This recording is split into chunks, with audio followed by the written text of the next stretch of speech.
Anyway, here's a little video of the blizzard, the so-called blizzard of 2018. Not too much snow. I don't know. I don't know if you can see the snow.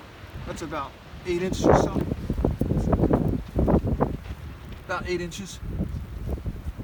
But it's more wind. There's probably, I don't know if this video is going to really get the full effect of the wind, but it's about 18 to 20 miles an hour, the wind. Excuse the shaky camera because I am freaking cold. The temperature's only about 27 to 30 degrees somewhere, but the wind chill is probably below 20.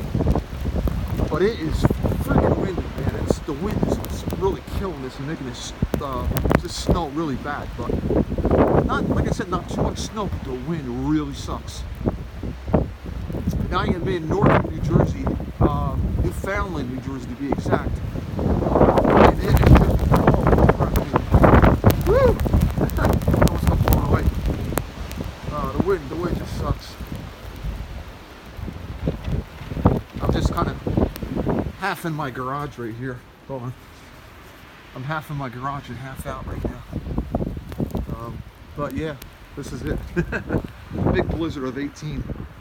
It's kind of funny. Anyway, peace out. Be safe.